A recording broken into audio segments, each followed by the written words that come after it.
over. All right, Matt, the mortgage guy. I'm excited to talk about this today because I am seeing the change in the market that, truth be told, I called. I've been talking about it on this channel. I've been talking about it in interviews on One Rental at a Time and in other places. The buyer is going to slowly but surely get back some of the leverage that they lost.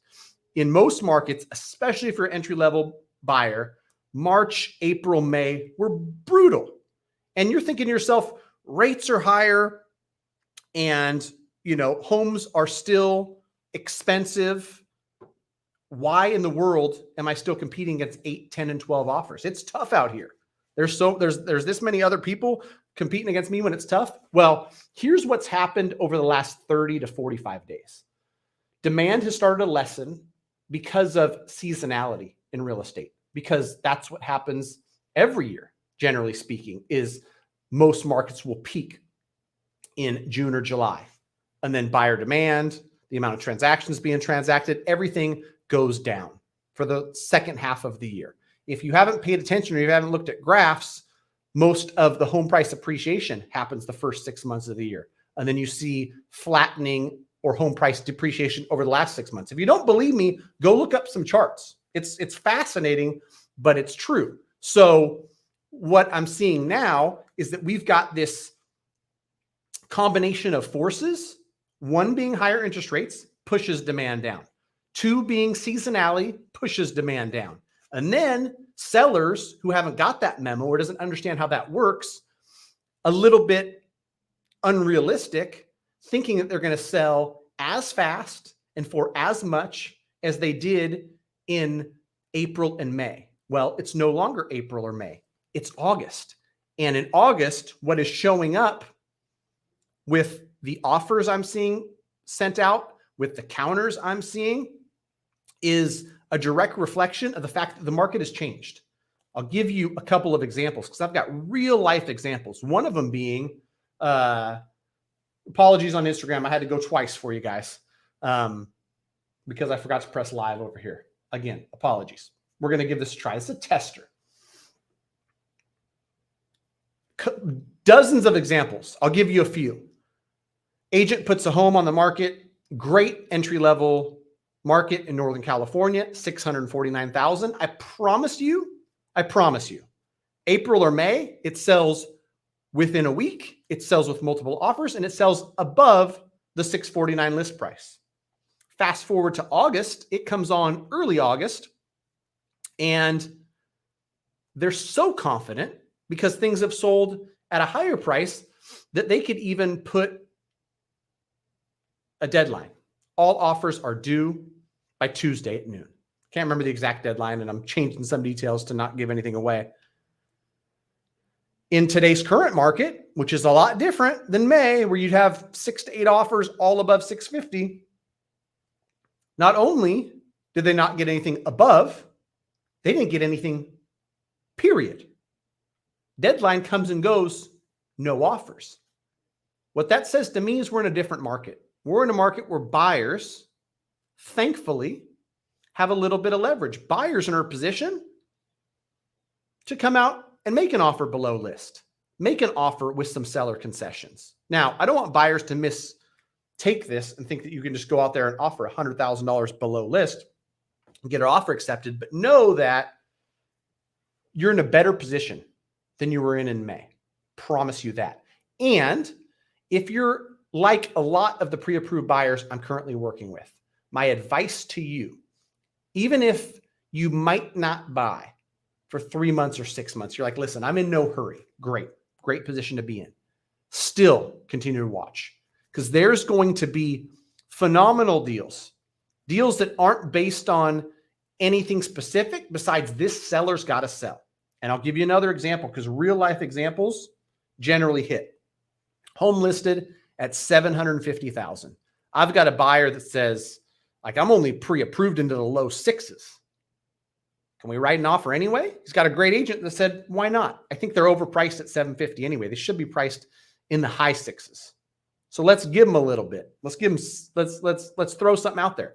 Throws out an offer at $600 3 to 4 weeks ago. July of 23. Doesn't get laughed out of the building, which is what I thought the reaction would be, but gets countered somewhere in the high sixes. So then my client, with the help of their agent, counters that low sixes. It gets stuck in we're too far apart. We're not going to put this together. Okay, cool. Client moved on, looked at other properties, has a great agent that's able to bring new opportunities. Yesterday, we get a call. Let's talk from the list side. First to the agent, and the agent loops me in. Here we are. We'll probably secure this thing in the low 600s. It's another example. It's more proof. But what I want you to really hear about that scenario is this one isn't going to be the norm. You can't expect to get a big discount on everything. In this case, they have to sell. They've got a deadline. And I won't share any more of the details because I want to keep things private and, anonymous. This one is going to get put together at a steep discount because the buyer was active, because they had a great agent who was looking, and because they're putting in the offer, engaging in the conversations. They're in the game. What some people are going to do is expect these deals to, hit them in the face, right? Whenever it comes up, whether it's 4 weeks from now or 6 weeks from now or November or December. That's not how it works. You need to be actively in the game, looking, researching, planning, all those other things. So I would love to hear from you in the comments. If you're watching this on YouTube, LinkedIn, or Facebook, share in the comments what it is you're seeing in your current market. I've got examples from Northern California, Southern California, Texas. We've got some Tennessee and Florida deals in the works. Those are the markets where I'm really finger on the pulse, in my opinion. I couldn't tell you about Indiana. Couldn't tell you about South Carolina. Let me know where you're from listening to this, what it is that you're seeing in your market. But the theme, and I'm going to continue to say this because people need to hear it, is there's going to be deals to be had. Buyers are going to continue to get more and more leverage in a lot of markets. Different markets behave different. So don't take this as a blanket statement for all of the US. Different markets, different price points, different property types, different condition. All those things play into it. It's going to act different and things are going to move at different times. But as a whole, a word to describe it might be softening. Prices softening. Sellers giving more concessions. That's a form of softening, right? Good time to be paying attention. Again, I'm not saying like must buy now, buy this week. I'm also not saying wait 6 months. The thing I am saying is be prepared. Pay attention. Work with a great real estate agent and a great lender. The agent's going to find you the deal. The agent's going to find you the motivated seller. The lender that works closely with you is going to figure out how to use the softness in the market to structure a great mortgage for you. I can tell you that on just about every deal that we're doing right now, we're figuring out creative ways to use the seller concession. Is it a permanent buy down that makes more sense for you based on how long you're going to be in the house? Should we use a $16,000 seller concession to save you $900 a month in year one and $450 a month in year two with a 2-1 buy down? These are all things that you might not have been able to get in your market in April. It might have been, listen, we got to put our best foot forward. We can't ask for any credit. We got to go 30,000 above list. That's what it takes in this market, right? A lot of that was going on in a lot of markets we work in. No longer the case, right? So, have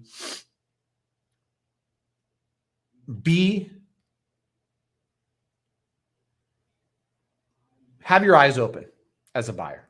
I was looking for the right words there. They weren't coming, right? But it's okay. My show. Rick, thanks for joining. Again, if you're watching this live, I want to hear where you're at, what your market looks like. And then, of course, any questions, comments, concerns, mortgage, real estate, Sacramento Kings, have at it. I like the interaction on the YouTube lives more than anything else. So thanks for joining, Rick. I appreciate you. I closed on a new house a few weeks ago. I was able to get a 5% discount on purchase price due to appraisal coming in lower than asking price. That's good to hear. That's another thing I didn't mention, which I will mention here, is in the competitive real estate markets at the lower price points, when there was a concern about appraised value, people had to a certain extent, to get offers accepted, waive their appraisal contingency, where it wouldn't matter what it appraised at. You agreed to pay $680. In your case, Rick, it sounds like you had an appraisal contingency and you said, listen, it appraised 5% lower. That's what I'm willing to pay you. And thankfully, it sounds like you had a seller that said, okay, right? So I love the wins, because just to remind everybody, as a mortgage broker, I'm on team buy side. I'm rooting for buyers all day, every day. Sellers, you can't get the price you thought it was worth. You think your house is the nicest in the neighborhood, and you know think that you should be able to get 700. I'm on team buy side, man. I'm trying to get it for 680, and I'm trying to get 20,000 in seller concessions.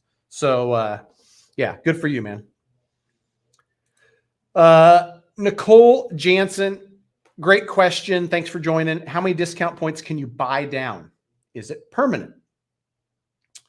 The amount of points you can buy down is a very complicated topic that I won't go into, but I will tell you that generally speaking, it's between 3 and 4 points is the maximum. So funny that you mention it, because I had the conversation with my wife last night. I pulled up a rate sheet. You know, if anybody doesn't know rate sheet or rate stack, I'm looking at rates from 5% to 8%. Different rates have a different price. The higher the rate, the lower the price. The lower the rate, the higher the price. And you pay up front for that interest savings down the road, right? $3,000 up front saves me $100 a month. You're going to break even in 30 months on that. 3,000 divided by 100, things like that. Fun mortgage math. There's both permanent buy downs and temporary buy downs. And, you know, I could go into a dissertation for a long time to really get into that. I've got a lot of videos on 2-1 buy down. What's a 2-1 buy down? How does it work? Here's a real case study. Just search 2-1 buy down, mortgage buy down, Matt the Mortgage Guy. 900 plus videos on YouTube. So I promise you something is there that's going to explain the buy down, and you're going to get 10 minutes of it versus me trying to fire it off in 30 seconds. And same goes for discount points and buying your rate down. It's relatively straightforward concept, but it gets convoluted because your first 3,000 spent gets you this much in rate discount. The next 3,000 gets you a different amount. It's not a straight line, but what are points? Should I pay points? Matt the Mortgage Guy, you type that in. I promise you're going to get a video. Hopefully you find it useful. If there's something on there, you know what I should do? Permanent versus temporary buy downs. Note to self, that video is going up in the next permanent versus temp before the end of August. That's the promise. If it's not up, somebody flame me in the comments. Kevin Hawthorne, thanks for joining from Lakeland, Florida. I appreciate you, brother. Appreciate all the support. I think you're a day one, Kevin. You've been here for the long haul.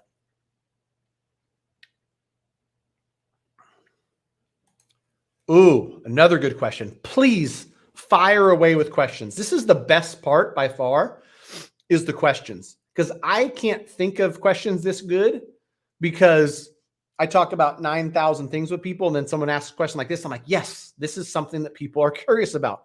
We should talk about this. So thank you for the question. Boye Basu, owner-occupied triplex on a 2.7% FHA. Could I sell for more because it's an assumable mortgage? The short answer is probably not. And I'll give you the extended version on why not.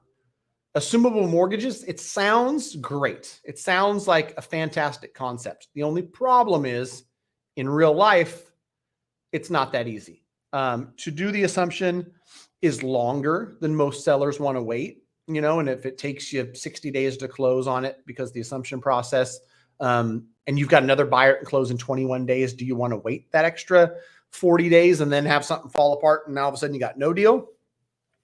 If your market's anything like the markets I'm looking at right now, duplex, triplex, fourplex, those things are hot. People are out there bidding on those things. You should be able to get a premium for them anyway. But take this into account as well. If you bought it with an FHA mortgage, and let's say you paid $300,000, and so your mortgage was $290,000, you've paid it down a little bit, so you owe $277,000, just for a random figure. You've got somebody who's looking to buy your triplex for $400,000, and you're like, can I get $400,000? Because it's, I'd get $380,000 on the open market, but $400,000 if somebody can assume my 2.7% FHA. If someone's trying to come in like you with an assumable 3.5% down FHA, owner occupied, they probably don't have $130,000 in the bank, and they've got to make up that spread. You're selling it for $400,000, you owe $277,000. So that assumable mortgage of $277,000 is their new mortgage. They're assuming it, right? And so now they've got to put $123,000 down instead of another property that they buy for $400,000 with the 3.5% down. What's quick math on that? $14,000? Usually not going to happen. So that's one of the problems, is that they take longer than most people realize to get it done. And they require more capital because you've got all that equity, and they've got to assume that mortgage and then make up the spread. That's a big issue with the VA loans too. You owe $300,000, your house is worth $550,000. A veteran who can get 100% financing now all of a sudden has got to come up with $250,000 down. Easier said than done. Janet, Santiago, tons of business in Florida, tons of business in Texas. Those actually are states 2 and 3 for me behind California. California, Florida, Texas, Tennessee. We're licensed in 48 states. Those are the 4 that I do the most business in. If you want to connect with me and my team, we're more than happy to help. GreatMortgageBroker.com. Go there, name, email, phone, what you're looking to do, as far as purchase price and whether it's a, primary residence or investment property. A few details for us that allows us to intake it and say, you know what? You're buying in Southern California, we're going to connect you with Matt. You're buying in Texas, we're going to connect you with Connor. You're buying in Utah, we're going to connect you with Adam. Whatever the case may be, we will make sure we contact you within 24 hours, get you set up, answer your questions, get you pre-approved, whatever it is you need. Okay. Aloha Construction. Do you do DSCR loans? We do. We're a national broker, so we've got access to all the lenders, the Home Express, the Angel Oak, Remen. There's a bunch of them that do DSCR loans across the country. So depending on the scenario, the down payment, the property type. In California, do you loan on small towns? Do we do debt service coverage ratio on a single family residence in a small town? Or do you want to loan on a small town? I'm not sure if I got it. So clarify that. I'm happy to help. My daughter-in-law just went under contract on a $485K list price home for $465, North Carolina. That's awesome. Congrats to your daughter-in-law. And I think that, it's probably further proof that the winds are a changing, and they didn't realize 485 was a little bit of a stretch, given that demand is down and whatnot. So great, daughter-in-law gets it for $20,000 less than list. The interest rate that's attached to it is higher than it would have been had they bought a month ago or 2 months ago, but the mortgage is temporary. Purchase price is forever, right? So I'm all for people getting great deals on real estate. Then you can always renegotiate the mortgage terms later when rates go down. Okay. If using a USDA loan program, how may I negotiate with decreasing the price of a new construction property. I'm not sure it is what you're asking, but trying to negotiate a lower price. Clarify that with me if you could. Depending on the new builder, they may or may not be in a position where they're going to give you a lower price. I mean, new construction is making up more and more of the sales that are going on, and they're really in a position where they've got some leverage. You know, if buyers are getting more leverage on resale homes over the last few months, I can tell you with certainty they're getting less leverage on new construction. New construction has the advantage of, you know, more buyer demand than normal, the ability to use their in-house funding to buy down the interest rate and solve that affordability issue for buyers. So end of last year, we saw some pretty cool deals negotiated on new construction, and there still is some.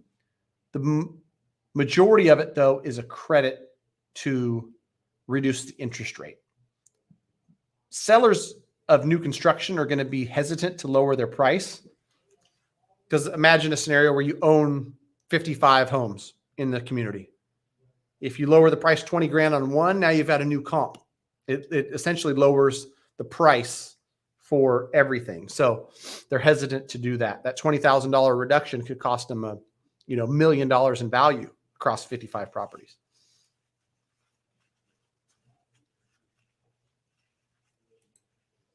Aloha Construction. Happy to help. Go ahead and fire me an email.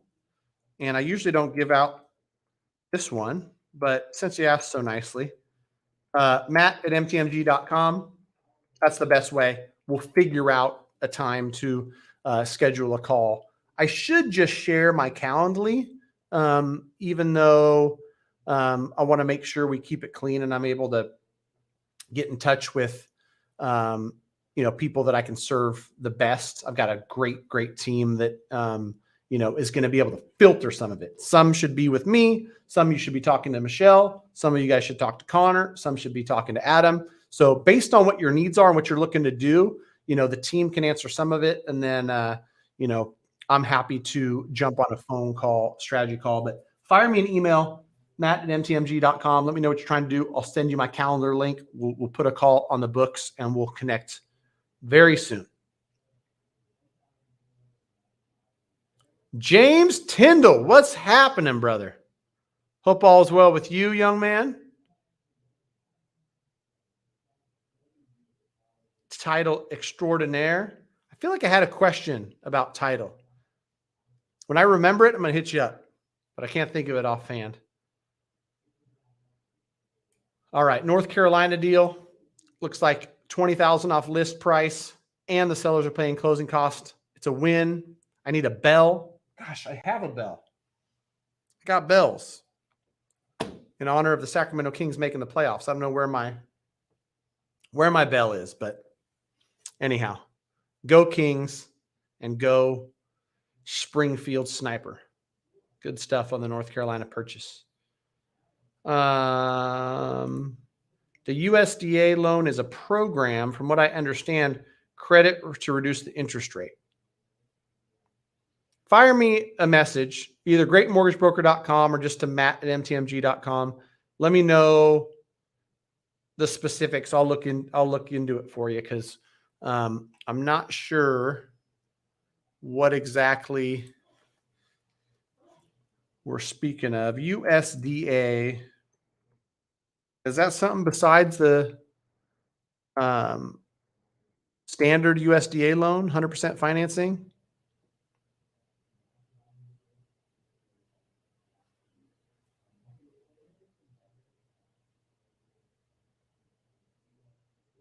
People find low and very low income applicants, decent, safe, and sanitary housing, eligible rural areas. So they're building some new housing, but it still qualifies for USDA. That'd be cool, because that's the issue with USDA. It's got to be in a specific area that's deemed rural, right? It's part of Their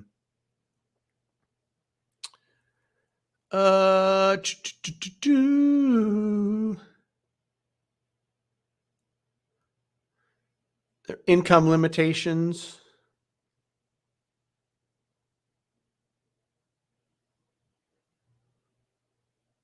For that 502 loan.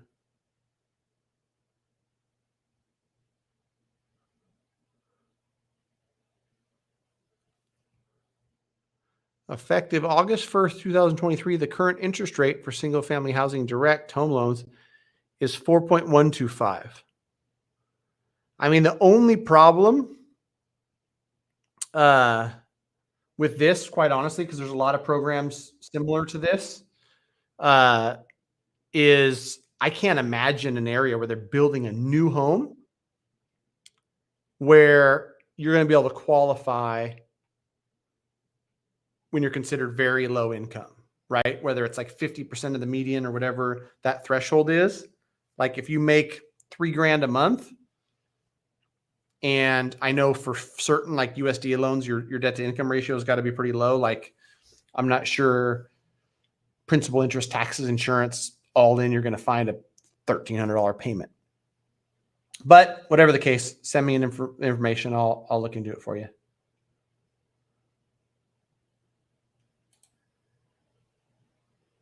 Rick Lassica, do you offer professional, such as doctor, pharmacist loans? We do. And, you know, I'll give you guys some facts because that's what I feel like I've always said, prided myself on doing.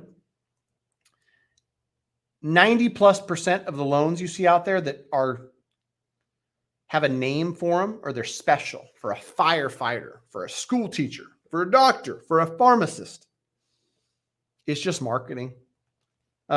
Sure, I've got relocating doctors where Kaiser's paying, 10% of the down payment, 0 interest loan. And, we've got access to lenders that allow that. Sure, there's going to be, some very, very niche programs, but honestly, as, a broker with access to everything, doing loans for lots of doctors and pharmacists alike, I'm just going to different lenders and shopping the best 25% down, 10% down, conventional, whatever it is, however they're trying to structure the mortgage, we're doing it like that without really having to have it be a program. I can tell you that there is some local lenders, and I won't name any names, but they've got home loans, especially for state workers. They got a fancy name for it. Can't remember the name. They charge this price on all their loans. Brokers are right here. And then they have this special program where they discount it to here. So you can come to me and you can be whatever you want to be. And this is our price, 10% down conventional. This is your price on your specialty teacher program at a direct lender versus their normal price here. So don't be a sucker. Don't go to Kohl's and think because it's 60% off that sweater that you get for $39 instead of $99 is a sweet deal when that same sweater is on Amazon for $19. Same company, same everything, right? So that's the Kohl's conundrum, right? People offer you a discount and they make you feel special. You're like, all right, cool, $39. It was normally $99. I got a deal. The broker's got it for $19. Holler at your boy.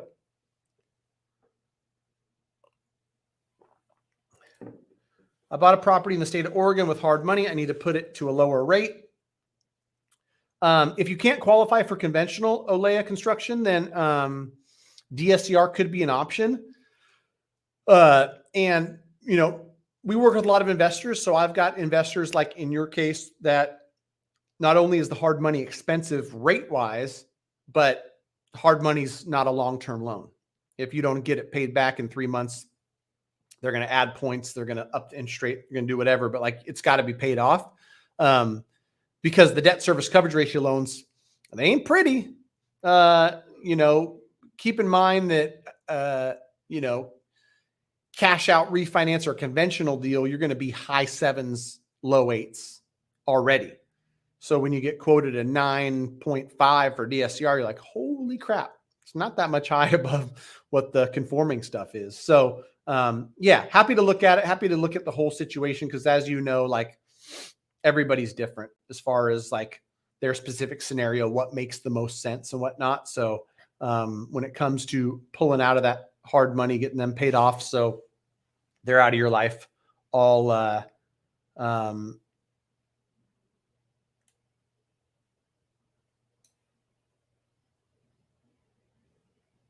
take a look at that. All right. Did I miss anything up here? Who do we miss? Who we miss? You good?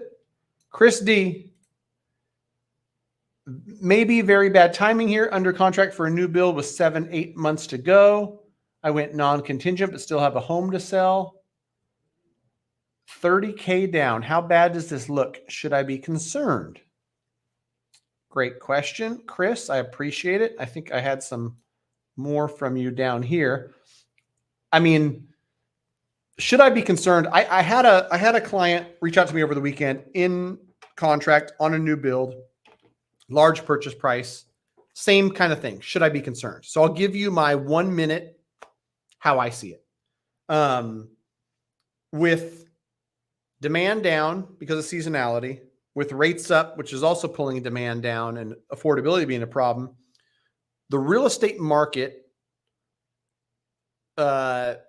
is, in my opinion, in need of a cool down. Now, a straight up 30-40% real estate market crash, I think people are out of their minds to even consider that. If I was buying a home and, you know, in your case, you're closing in 7 or 8 months, I would look at the mortgage, and sure, rates might be lower in 18 months, 24 months for a refinance. But if they aren't, if you can't refinance, is it a comfortable payment for you? And then the follow-up question is, if you buy something for $800,000 today and it's worth $800,000 in 5 years from now, will that matter to you? Because my guesstimate for a friend of mine for the area he was buying, again, all markets are going to behave different. Some markets might go down 10%. Others are going to see appreciation over the next 3 years. So every market's different. For this specific market, I said, what I see in that market is flat, meaning no more than 5% appreciation and no more than 5% depreciation either way. And if I were to guess what your property will be worth 5 years from now for this specific scenario where I was trying to advise a buddy of mine, about the same 5 years from now, which is probably different than you're going to hear from a lot of mortgage and real estate professionals. Well, the average of 3% per year, and there's just, you know, Zillow just came out with something, and they think it's going to be 6.2% over the next 12 months. I don't care. The way I see it, see prices softening because some demand's being pulled out. As rates come down, sure, some demand comes back in, and maybe that, you know, but it's like 3% depreciation, 2% appreciation, 1% depreciation, 4% appreciation, like within a small band. Like there is no event that's going to cause a 20 to 25% downtick in prices in any market, probably. You can point to some markets and say, listen, they've seen 65% appreciation in 3 years. They could use a 20, 25% retraction. Okay, fair enough. But very few markets. For the vast majority of markets, I see it being relatively flat. I mean, there's a lot of indicators that show a lot of influx into Sacramento, a lot of case for, you know, home prices being supported and pushed up. And then if interest rates come down and some more buyers come off the sidelines like that, that's more case for them pushing up. But still, just don't bank on it, right? Don't bank on it being worth 20% more 5 years from now. Ask yourself the questions. If I can't refinance and it's worth the same in 5 years, do I still do it? Because that's the downside, I think. That's the, obviously not the worst case. Worst case could be really, you know, like, who knows, right?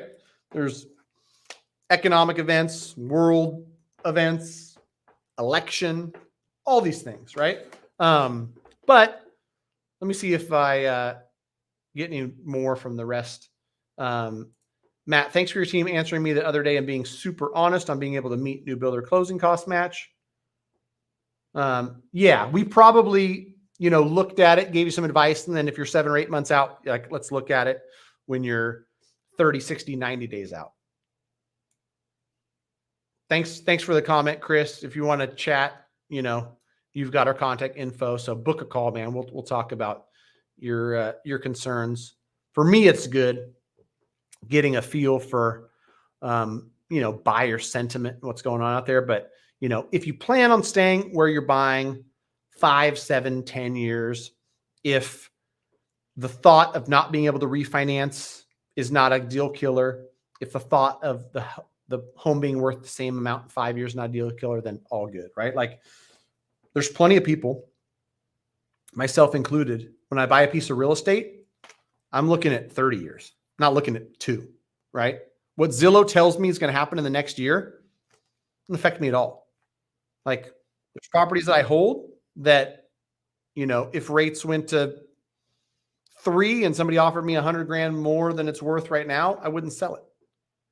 If, there wouldn't be an event that would cause me to have a shorter vision for some of the real estate I own. So that's the thing to ask yourself is what's the, I'm taking a job and I think I might move in 2 years. Yeah. You got to take a shorter vision look at things. And, in some of those cases, you might advise somebody to rent. All right. I was talking to a real estate agent and was telling him I'd be ready to buy in early 2025 and planned on being debt-free with a 20% down payment. And he told me I should put less down. Why? Why would he say that? Well, I'll give you my thoughts, and my thoughts are not going to determine whether you buy now, whether you buy 6 months from now, whether you buy 18 months from now. But I wouldn't hinge your decision on I'm going to be debt-free and I'm going to put 20% down. As much as I used to listen to a lot of Dave Ramsey, he's got some good advice, like waiting to buy because you need 20% down is 50 years old. Mortgage insurance, which is really the only deterrent for buying when you have less than 20%, has gone down over the years. Mortgage insurance across the board. On FHA, it's down 3.5% down. On conventional, 5%, 10%, 15%. It's way less. It's minimal. It's almost a non-factor. And it's such a non-factor that I can tell you the last primary I bought in 2017, and honestly, mortgage insurance is more expensive back then than it is now. I had enough to put 20% down. I chose to put 10% down. I kept the extra capital in the bank. And I said, you know what? I'll put 10% down. I'll pay $79 a month in mortgage insurance. And on conventional loans, that falls off. That mortgage insurance goes away. So I'll pay that temporarily to keep an extra $40,000 in the bank, to not put it towards the down payment, whether that's emergency fund, whether that's other investments, whatever the case may be. In my case, it was other investments. Much better use of capital than the extra 10%. And so, there's plenty of things that could change. 2024 being an election year, some people think rates are going to come down. Let's just throw out a totally random scenario, Brian. And let's say in your market, 500,000 is a nice entry-level house where you want to buy. And I don't know. You could be in a state where it's 200. You could be in, Seattle, Washington, and it's $1 million. But let's call it 500. You're going to be in a good spot. You're going to have 100,000 to put down in early 2025. And prices may be the same that they are now. If you looked at it today and said, listen, I could put 50 down, I could put 10% down, and you bought it, you put 50,000 down and paid that little bit of mortgage insurance, whether it's $60 or it's 65 or whatever it is, based on your credit score, it's going to differ. And you're in the house Start paying monthly payments. You start knocking down this $450,000 debt, which is the 90% you borrowed. If 2024 being an election year, mortgage rates come down, which they usually do in an election year, and by the end of next year, rates are, let's call it 5.75. Not like, some of these crazy scenarios, but 5.75.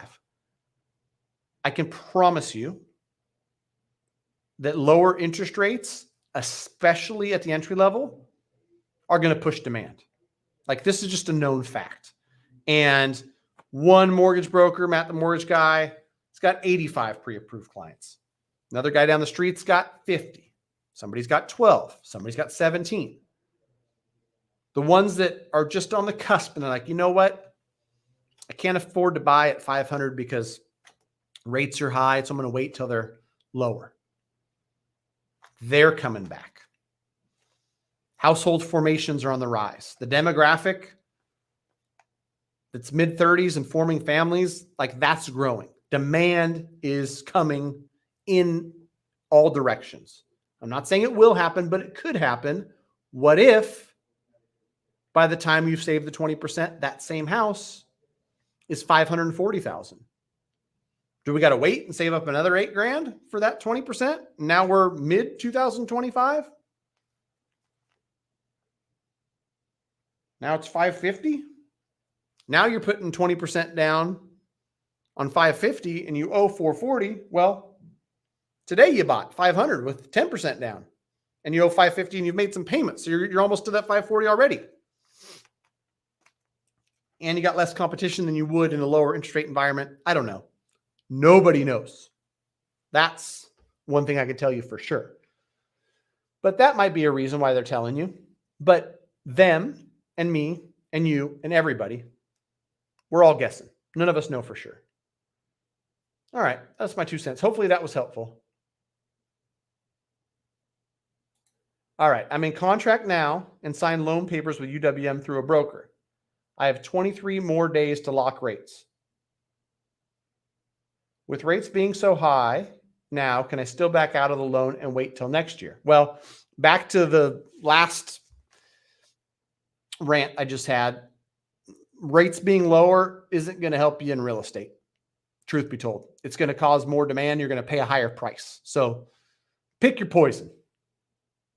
Buy now, higher rate, lower price, refinance later. Probably going to be most people's best bets. But to answer your question, you can cancel anytime. When it comes to the real estate transaction, you've got to look at the contract on real estate. You probably have an inspection contingency, a loan contingency, an appraisal contingency, and you can back out and say, listen, tell them whatever you want, quite honestly. You've got that protection in your purchase contract. And so, yeah, just because you're in contract doesn't mean it needs to go the distance. My question to you would probably be like, what did you sign when you submitted an offer? Like, what was the game plan? Usually you should have a pretty good grip on like, hey, listen, here's where rates are. Here's my payment's going to be. Here's what I can offer. Offer goes out, gets signed. You know exactly what you're looking for. I can't see any good reason for floating a rate. I'd probably just get on the phone with the broker and just say, listen, let's talk through the, sweet spot on the rate sheet. Like what should I do as far as, locking a rate? I don't know. Fed's going to be talking this week. We'll see. Maybe some good things will come out of it. Who knows? But best of luck to you. I don't know if that helped, but hopefully it did. Caesar, love your channel. I appreciate you. Thanks. Like, comment, share, do all the things. I feel like things have slowed down in the YouTube universe. Videos are being shown to less people and less traction. So I'm going to count on you guys to help me pump up the YouTube channel. You're right, Caesar. It's still a bill, but $25,000 in forgivable assistance, still a bill. California Dream for All, that's not coming back in 2023, in case anyone's like thinking about that. Like they officially said it. CaliHFA told me to my face, it's not coming back in 2023. So don't hold your breath. You will, you'll be like Diana Olick on CNBC waiting for a market crash. Ain't coming. So yeah, forgivable assistance. Oh, that was an accident, but greatmortgagebroker.com if you want to connect me and my team. Speaking of connecting me and my team, my boy, Joey Garessi. I think we got a nationally televised game against the Oklahoma City Thunder, brother. Congrats on a home purchase you made recently. Getting pumped for a buyer's-ish market. Yeah, what's going on in Oklahoma City, man? What's going on in those parts? I'd be curious to see. The market is definitely coming where buyers can get big-time seller concessions. So, yeah, sounds like you're seeing it there too, which is good news for buyers, man. Let's do it. All right. P.S. I promised to get with you and Mr. Adam West, talk about my mortgage experience. Top-notch service, quite a few hurdles we had to jump through. Yeah, unique circumstances. You know what's funny, Joey, is if you knew the number of times I get on a consult with somebody and they're like, listen, my scenario is a little unique. Literally, like everybody's is unique. And that's the beauty of this job. That's why I continue to love this stuff, is because it's all different, right? And it's like, well, I was self-employed and then I went and got a salary job, but then, we had this thing happen, it's always unique, man. It makes it fun. And you are in good hands with Adam West. He's the best of the best, Mr. Adam West, Batman. So yeah, we're going to put it on the calendar, dude. Maybe we just start a YouTube live, me, you, and Adam West. And we just talk about the Oklahoma City purchase and the Thunder if you want to. Thanks for joining, man. I appreciate you.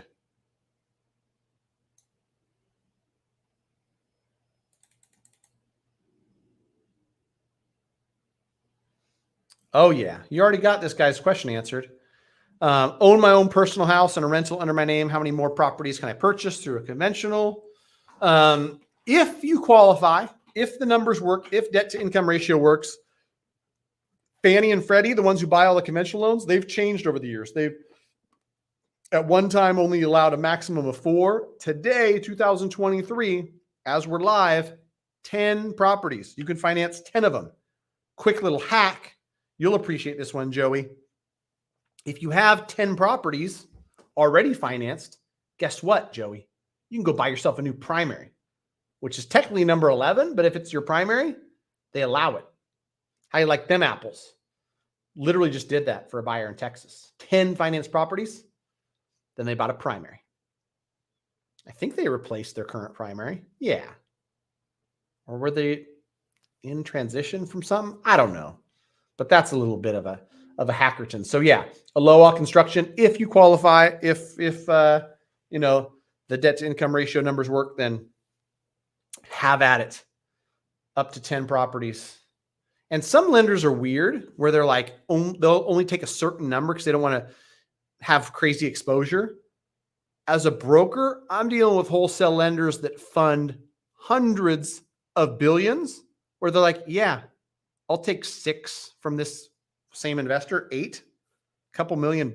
Like it's a drop in the bucket. But if you work with a, little small lender who's only doing $100 million a year, they might not want to take your $2 million because it's too big of a portion of their portfolio. But hit up your boy. Go to greatmortgagebroker.com and I will help you out.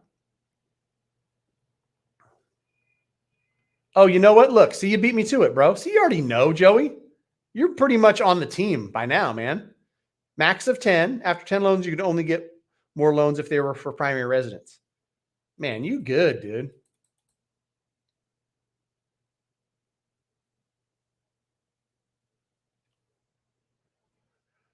Are there truly lenders that take 500 credit score, 10% down, 0 debt? She's a first-time home buyer. It's possible, but here's the thing where we won't know for sure. Yes, FHA goes down to 500 when you put 10% down. the thing about having a 500 credit score is to have a 500 credit score, there's going to be some derogatory stuff on there. We don't know if that's, due to lates, collections, if it's bad government debt, that's going to be a problem. But this person needs to, if they're looking to buy, and I remember I had somebody who had a bunch of money, challenge credit. They really wanted to buy, versus go out there and fix their credit and kind of get ready. They're like, we got to buy this house. It's an opportunity. It's a family friend. Give me a great deal. We'll fix the credit. We'll refinance later. But for now, we got to get in. If it's that type of scenario, they want to go and get themselves pre-approved. They want to work with a lender who's going to say, listen, your situation is one that it's going to make sense to submit to a lender to get it fully underwritten, to have yourself that fully underwritten pre-approval, because with the things that would go into the credit report to cause it to go down to 500, you're going to have to figure out a way to get it to approve, right? So work with somebody good. Oh, Joey Garessi, smash the like button. Amen to that. I haven't gone an hour in so long. I've been rocking like 20, 30 minutes on these, but I forgot how much I love these, especially when you guys are firing questions off.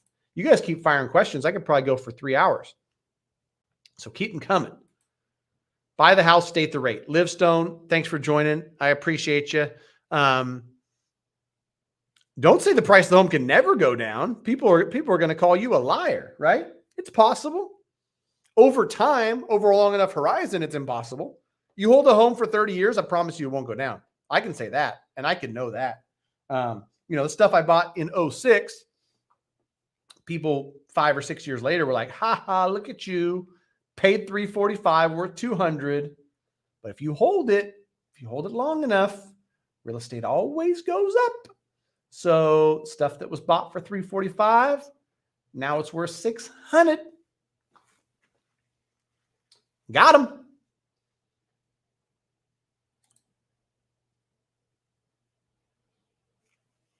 Even the OKC has substantially lower prices than the average in the U.S., seeing a very slow market for homes with prices above the median. Yeah, that makes sense. Markets are priced differently and they're going to behave different, but they still have entry level, move up, and luxury, right? They still have like segments of the market, which is something that seems to hold true whether I look at OKC or, Raleigh, North Carolina, or parts of Florida, parts of Texas, parts of Tennessee. Getting a geography degree with all these different states we're lending in. Speaking of the devil, greatmortgagebroker.com. We're licensed in 48 states. We want to help you. We just need you to reach out. Greatmortgagebroker.com. Click today. I should have done infomercials on the side. Once it's purchased, you can't refi the cost of the home.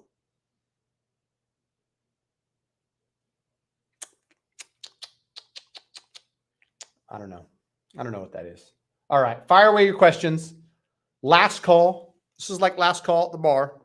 Come get it before we shut the lights off. I thoroughly enjoyed this. I hope you thoroughly enjoyed this. I hope I helped somebody out there. I know we've got Aloha Construction and others who are going to hit me up, matt@mtmg.com. Let me know how we can help, if we need to set up a call. Getting out of your hard money in Oregon. I'm going to connect you with my team that handles Oregon, and they're going to be able to show you some options for DSCR or whatever. Ideally, you qualify for conventional, but we shall see. All right. If there's nothing else, I think that's it for me. Thank you so much for joining. GreatMortgageBroker.com. Best way to connect me and my team. Every Monday at 3 p.m. Pacific Standard Time. Maybe I'll just jump on here. Maybe I'll just do this every single week like I used to. I don't know. We going to see. Gypsy Tree, what's happening? Thanks for joining. Where are rates by the end of next year, in your opinion? I think they're going to be higher for longer. Reason I really like the 2-1 buy down at the moment. Literally trying to do what I can. Not everybody has the option to do it. Like, not everyone's getting seller credit, but when you can, you could do a 2-1 buy down. That gives you, like, your first payment, if you close in September, is going to be November 1st. So you're going to have until November of 25 till your payment, like, let's say you structure a buy down 499, 599, 699. You're not going to be in 699 until November of 2025. Gives you a lot of runway. If I were to guess, Gypsy Tree, I won't use real names here. If I were to guess, where are rates by the end of 2024? I am going to say around 6%. I think they go down incrementally starting next spring. A lot of people point to an election year. They're like, May of an election year, it always goes down. If right now we're 7.5 and they stay relatively high and then they're slowly but surely trickling down, getting to 6% would be pretty good. If we ended at 6.25, I wouldn't be surprised. End of 25, when it's time to refinance out of those 2 1s, if we were at 5.25 or 5.5, that would be sweet. Anyhow. All right. Mako Chang, which is better, putting down a higher down payment or use the funds to pay down the points? 100% dependent on the situation. And this is going to be different for everybody. Absolutely everybody. So I don't want to even answer it because there's so many things to factor in. How long are you going to stay in the house? What are, the important things to you, short-term, long-term, all of that, right? Like, because for some people, like literally had a buyer get in a contract today that was like lowest payment, most important thing, regardless. I don't care how much it costs. Get me in a low payment. I don't want to have to worry about refinancing. Get me in a low payment, right? And that's personal preference, which everybody has, right? So generally speaking, like putting 10,000, 20,000, 30,000 more down only saves you 40, 50 bucks a month, right? For every 10,000 you put. So a lot of people are like, I'm going to put an extra 30,000 down. And in that case, I'm like, do you want 30,000 in the bank as an emergency fund? Or do you want $150 a month lower payment? A lot of people want the emergency fund. Or do you want to use 5,000 of that 30, buy down the rate, still have the $150 a month in savings and 25,000 bucks in the bank? Those are all the things that are very, very unique to every situation where you got to really talk it through scenario by scenario. And you can't give blanket advice as much as I'd love to. Are you licensed in Massachusetts? No, we are not. Shant Bosnian, great loan officer. Totally different company. Truth be told, the competitor, refer you to him. Does a lot of business. Does great in Massachusetts. So if you went to greatmortgagebroker.com, you filled out a form, and you contacted us. If you're one of the 2 states that we're not licensed in, like Massachusetts, I would still refer you to somebody who could help you out. I'm not going to leave you high and dry. That's how we roll. Happy Monday, Shelly Lee Patton. Tell my buddy Bruce I said hello. Thank you so much for the support. I appreciate you guys. Until next Monday, we gonna see.